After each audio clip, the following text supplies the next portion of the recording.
আমাদের উপর নির্যাতন গেছে, কঠিন সময় গেছে, কিন্তু গাজাবাসীদের উপর যা হয় তার তুলনায় আমাদেরটা কিচ্ছু না। আমি প্রথমে এই ফ্লোটিলায় যাওয়ার সুযোগ পাই 24 তারিখে সম্ভবত সেপ্টেম্বরে, তখন আমি নিউ ইয়র্কে।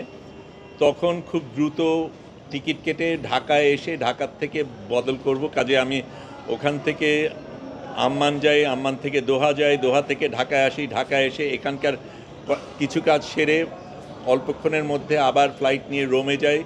রোমের থেকে আমরা যেখানে যাওয়ার কথা ছিল 28 তারিখ সন্ধ্যার মধ্যে আমাদের ব্রিন্দিসি বোধহয় জায়গাটার নাম, হ্যাঁ ব্রিন্দিসি, ওখানে পৌঁছানো সম্ভব ছিল না এই সময়ের মধ্যে। কাজেই যেটা করি, রোম পর্যন্ত যাই, রোম থেকে আবার রাতের বাস নিয়ে 10.5 ঘন্টা গিয়ে লেচ্ছেতে যাই, সেখান থেকে আরেকটা বাস নিয়ে ট্রেন স্টেশনে যাই, ওখান থেকে ট্রেন যাত্রা করে আরেকটা বাস নিয়ে বাকি পথ হেঁটে ওখানে আমি 29 তারিখ সকালে পৌঁছাই।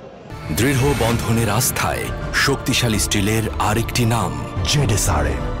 সেই দিন আমাদের প্রস্তুতি পর্ব ছিল, ট্রেনিংয়ের ব্যাপার ছিল। পরের দিন সকালবেলা আমরা রওনা দেই এবং তখন থেকে আমরা যাত্রা শুরু করি।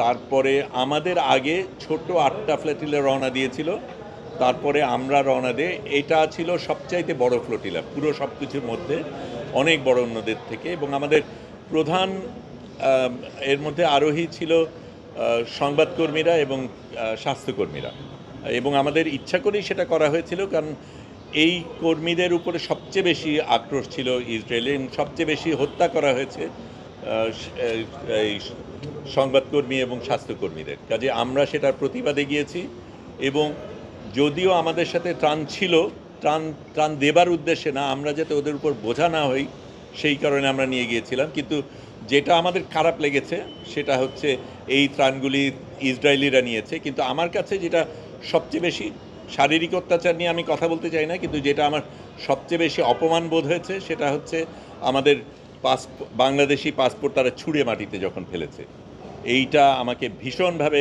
আক্রান্ত করেছে। এবং এই অপমান বোধের মানে এটার জন্য আমাদের বিচার আদায় করে নিতে হবে, এবং কোনো দেশ আমাদের সাথে এইভাবে আচরণ করে পার পেয়ে যাবে সেটা যাতে না হয় আমাদের দেখতে হবে।